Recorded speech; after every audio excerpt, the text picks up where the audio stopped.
빈자리가 많습니다.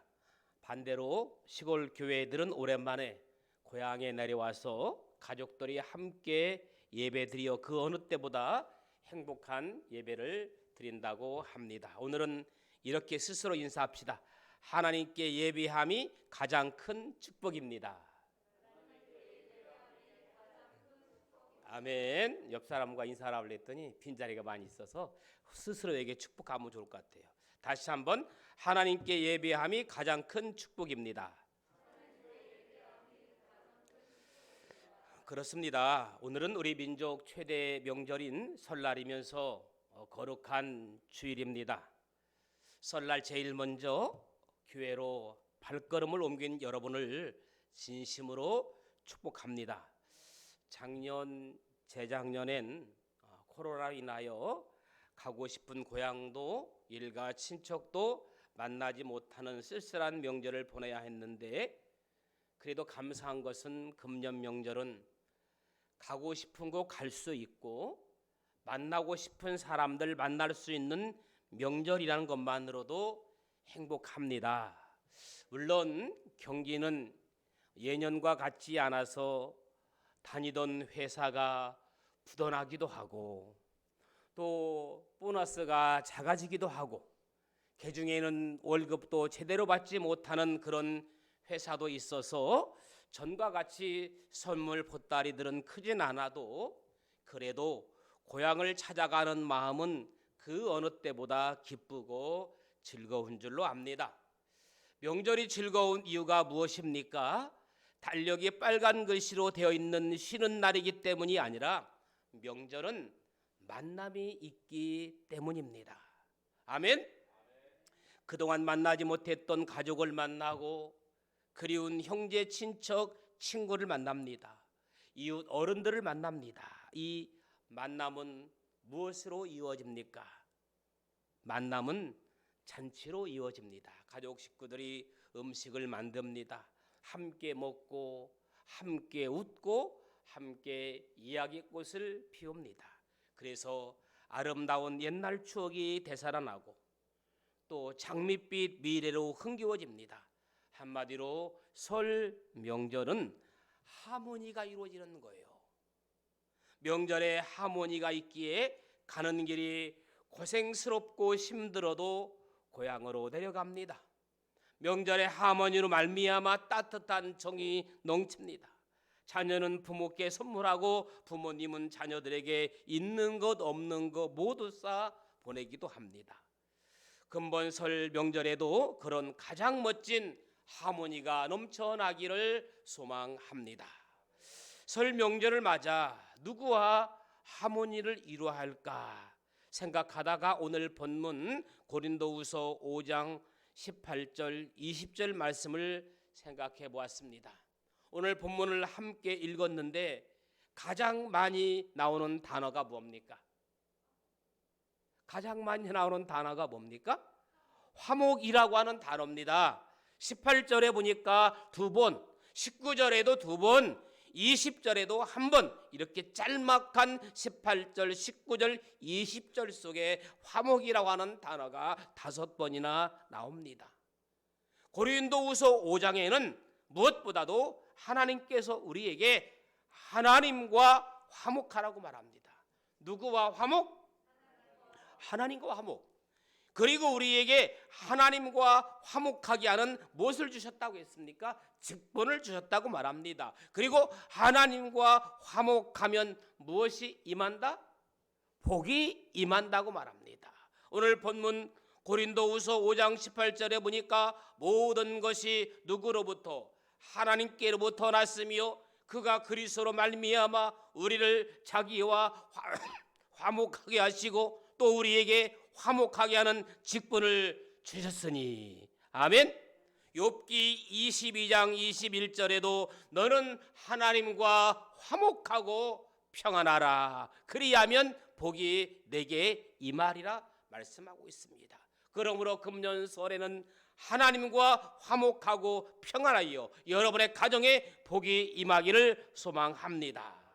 자, 그러면 하나님과 화목한 결과는 이렇습니다. 우선 평안합니다. 하나님과 평안합니다. 그리고 복임합니다. 여러분, 하나님과 불화하고 하나님과 막히고 평안하기를 바라십니까? 하나님과 막히면, 하나님과 불화하면, 하나님과 담을 쌓으면 절대로 평안이 없고 하나님께서도 복을 줄래야 줄 수가 없습니다. 이 화목이란 사전적 의미는 서로 뜻이 맞고 정답고 하나가 됨이라, 그렇게 했습니다. 서로 뜻이 맞고 정답고 하나가 되는 것이 뭐다? 화목이다. 바꿔서 화목이 뭐다? 서로 뜻이 맞고 정답고 하나가 되는 것. 원어로에 보니까 덮어준다는 의미가 갖고 있어요. 덮어준다는 의미가 포함되어 있습니다. 하나님께서 인간에 대한 진노를, 죄를 덮어주고 용서한다는 의미가 있습니다. 그래서 이 원어에서 화목이라는 뜻은 하나님의 용서를 받고 관계가 회복된 상태를 가리키는 겁니다. 여러분, 구약의 화목은 어떻게 됐습니까? 여러분이 아는 것처럼 하나님께 화목제를 드림으로 가능합니다. 화목제를 어떻게 드렸습니까? 제사하는 사람이 먼저 번제로 제물을 다 태웁니다. 그러면 하나님께서 그 제물을 받으시고 우리의 죄를 사십니다. 이렇게 하면 하나님과 화목하게 되는 겁니다. 우리는 예배를 통해서 하나님과 화목게 되는 줄로 믿습니다. 자, 그러면 신학의 화목은 뭐냐? 예수님께서 십자가의 죽으심으로 화목제물이 되셔서 화목하게 한 겁니다. 구약은 우리가 제물을 직접 드려서 태웠는데 신약은 제물을 드리지 않고 예수님께서 십자가의 죽으심으로 화목제물이 되셔서 화목해 하신 겁니다. 구약의 화목제물은 양이었는데 예수님은 세상 죄를 지고 가는 어린 양의 제물이 되신 겁니다. 그래서 십자가는 예수님을 제물로 만들었을 뿐만 아니라 중간에 하나님과 나 사이에 막힌 담을 헐고 하나님과 사람이 둘이 하나가 되게 하시는 화목이 이루어진 겁니다. 자, 그런 의미에서 볼 때 하나님과 인간이 불화한 기간이 몇 년입니까? 2000년입니다. 오랫동안 불화한 하나님과 인간이 화목제물 없이는 도저히 화목할 수가 없습니다. 그래서 하나님은 아들 예수님을 화목제물로 드리게 하고 사람과 화목하게 한 건 줄로 믿습니다. 고린도후서 5장 20절에 보니까 그리스도를 대신하여 간청하노니, 누구를 대신하여? 예수 그리스도를 대신하여 간청하노니 너희는 하나님과 화목하라. 여러분, 처음 하나님께서 사람을 창조하실 때는 사람은 화목한 상태였어요. 그런데 여러분이 아시는 것처럼 아담과 하와가 죄를 지음으로 말미암아 하나님과의 화목이 깨지고 불화가 된 겁니다. 그런데 그리스도의 십자가로 화목제가 드려짐으로 하나님과 인간이 다시금 회복된다는 거예요. 자, 복은 하나님과 화목하게 된 결과입니다. 우리 모두가 하나님과 화목함으로 하나님이 주시는 복으로 풍성하기를 소망합니다. 하나님 우리에게 2023년 새해를 주셨죠. 새해를 살아갈 힘과 능력도 주신 겁니다. 하나님만이 우리 인생의 모든 것이 되십니다. 그러므로 우리는 새해 첫 인사를 제일 먼저 하나님께 예비함으로 하나님과 화목하는 여러분들 되기를 주의 이름으로 소원합니다. 두 번째는 가족과 화목하라. 안타깝게도 제일 가깝고도 먼 것이 가족이에요. 혈육이기에 그 누구보다 가까운 것이 사실이지만 자주 만나지 못하기에 사이가 멀어집니다. 그러다 보니까 이웃사촌이라는 말이 있죠. 자주 만나는 이웃이 더 할 말이 많고 가깝습니다. 더 가까운 것은 말할 것 없지 어떤 친척 가족보다 더 가까운 것은 교회 안에서 주님 안에서 한 공동체 안에서 같이 신앙생활하는 성도들인 줄로 믿습니다. 아멘. 자주 만나지 못하고 사이가 멀어지다 보니까 어떤 면에서는 가족을 잊어버리고 살고 있어요. 또 부모는 돈 버느라 아이들과 놀아준 기억이 가물가물해요. 부부는 각자 먹고 살기 바빠서 손잡아본 지 오래고 아이들은 공부하느라 할아버지 할머니를 잊고 있습니다. 과연 가족끼리 한 상에 둘러앉아 먹고 마신 지가 언제인지 몰라요. 함께 모여서 가족 예배를 드리는 지가 언제인지 몰라요.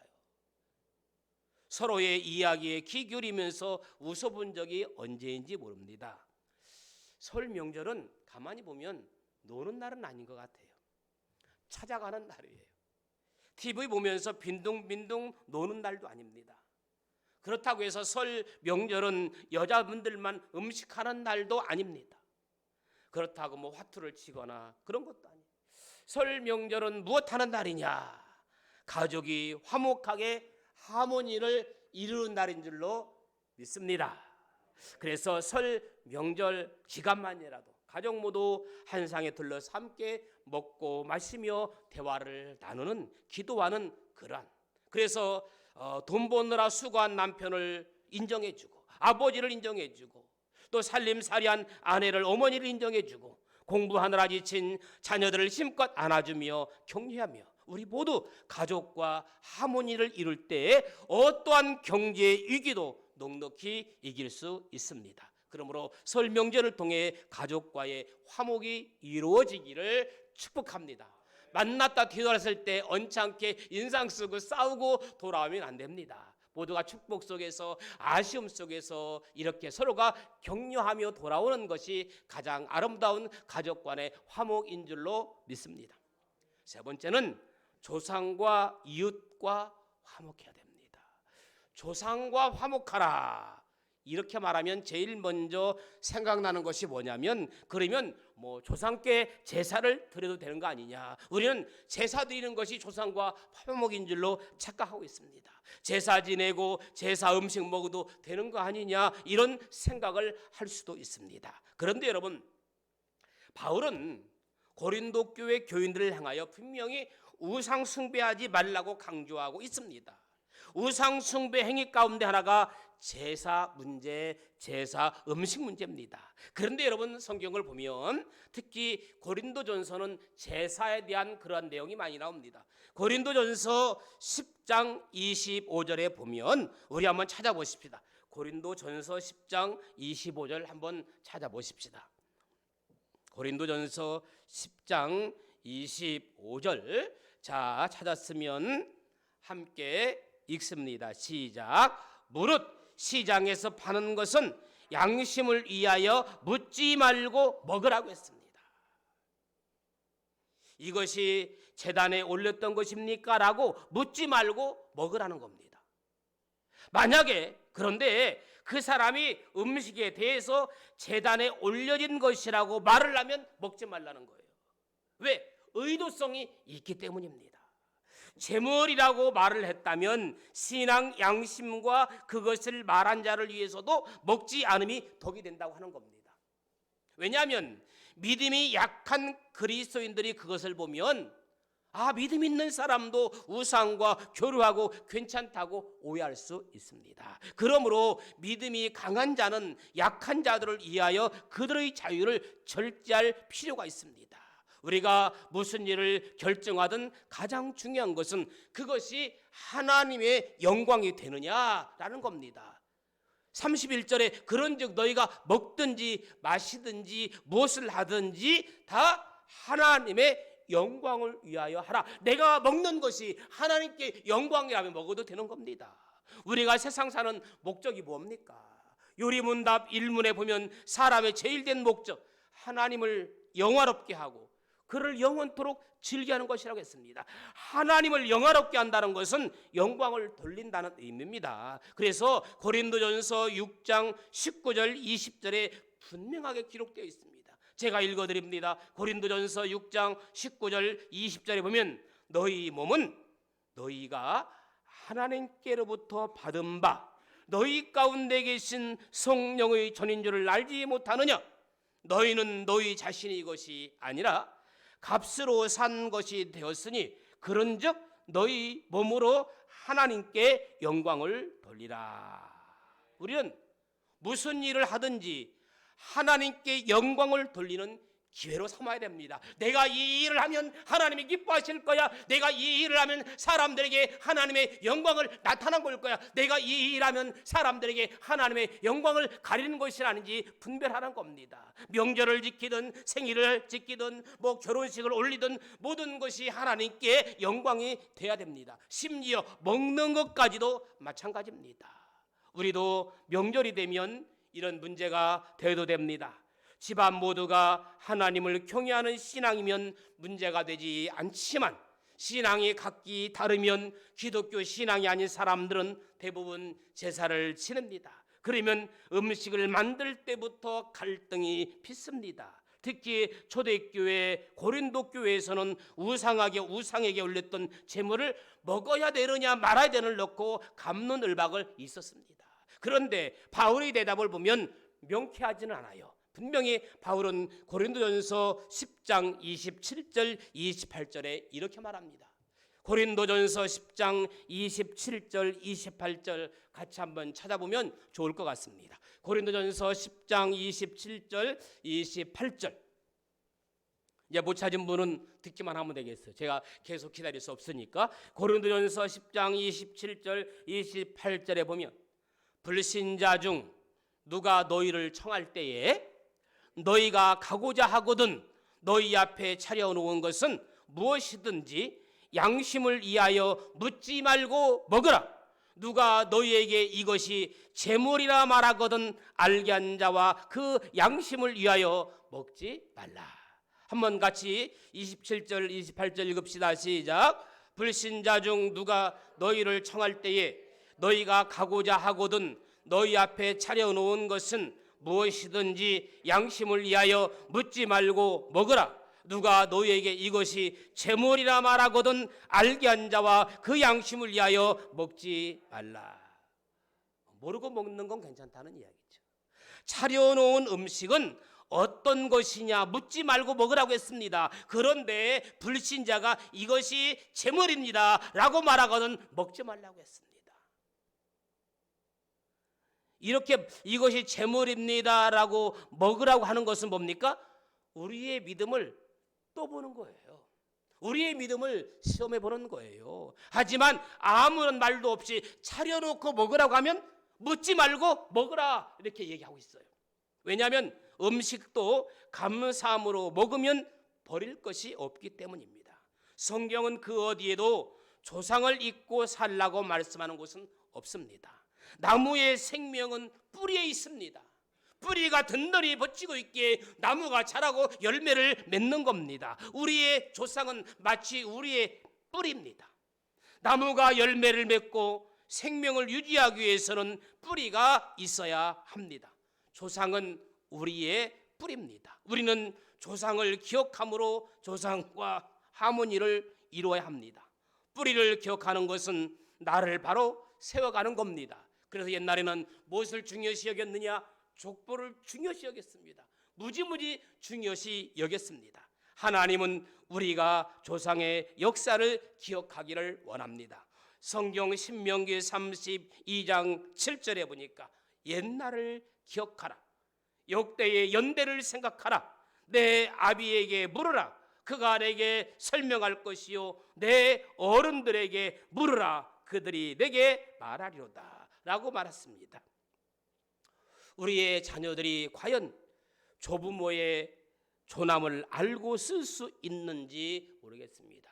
물론 할아버지 할머니가 살아계시면 자녀들은 이름을 기억합니다. 그러나 만약에 살아계시지 않으면 잃어버릴 수가 있다는 겁니다. 그리고 그분들의 업적과 유언을 기억하며 살아가는 자녀들이 얼마나 될까요? 이스라엘의 430년 전의 요셉의 유언을 이스라엘 백성들은요 430년 전 요셉의 유언을 기억했다고 그랬어요. 모세가 요셉의 유고를 가졌으니 이는 요셉이 이스라엘 자손으로 단단히 맹세케하여 이르기를 하나님이 반드시 너희를 찾아오시리니 너희는 내 유고를 여기서 가지고 나가라 하였음이더라. 출애굽기 13장에 보니까 이스라엘 백성들은 430년 전에 요셉의 유언까지 기억한 것을 알 수 있습니다. 우리는 또한 돌아가신 부모님이나 어떤 유언이나 그런 것들을 우리에게 가르쳤던 것들을 기억해야 하고 또 자녀들에게 알려주어야 됩니다. 근본 설 명절에 조상들의 삶을 기억하고 어떻게 사셨는지, 자녀들에게 어떻게 가르쳐 주었는지, 또한 나보다 어려운 이웃과 화목해야 합니다. 주변에 어려운 이웃들이 들어갑니다. 교회 안에서만 화목을 이루는 것이 아니라 나보다 어려운 이웃과 나눔과 섬김으로 화목하는 겁니다. 사도 바울은 로마서에서 이웃과 어떻게 화목할 수 있는지를 가르쳐 줍니다. 로마서 12장 10절에 보니까 형제를 사랑하여 서로 우애하고 존경하기를 서로 먼저 하라고 권면합니다. 또 로마서 12장 13절에는 성도들의 있을 것을 공급하며 손 대접하기를 힘쓰라고 권면합니다. 또 12장 15절에 즐거워하는 자들과 함께 즐거워하고 우는 자들과 함께 울라고 권면합니다. 또 12장 16절에는 서로 마음을 같이하여 높은 데 마음을 두지 말고 도리어 낮은 데에 처하며 스스로 지혜 있는 채 하지 말라고 권면합니다. 그렇습니다. 설 명절에도 가족을 찾지 못하고 또한 이웃들이 없는 사람들, 외로운 사람들이 우리 주위에는 많습니다. 또 이럴 때 더 추운 사람들이 많습니다. 심지어는 밥을 굶고 있는 이들도 있다고 합니다. 그분들의 쓸 것을 우리가 생각하고 돌볼 수 있다면 그럴 때 하나님 아버지가 얼마나 기뻐하실까 그런 생각을 해봅니다. 제가 아는 목사님 한 분은 설날을 맞이해서 교회에서 성도들과 음식을 장만하여 어려운 이웃들을 나누는 모습을 보았습니다. 여러분, 이럴 때 이 땅에 천국잔치가 열리게 됩니다. 하나님과 조상과 가족과 이웃과 화목한 설 명절 되기를 축복합니다. 화목하면 모두가 행복합니다. 설 명절에 이웃 주변과 화목하게 살아가면 2023년은 우리에게 가장 행복한 한 해가 될 줄로 믿습니다. 좋으신 아버지 하나님, 설 명절을 맞이하여 또한 고향의 이웃의 많은 사람들을 만납니다. 이럴 때 더욱더 우리의 따뜻한 언어와 따뜻한 삶을 나눌 수 있는 화목한 설 명절 될 수 있도록 축복하여 주시옵소서. 예수님의 이름으로 기도합니다. 아멘. 314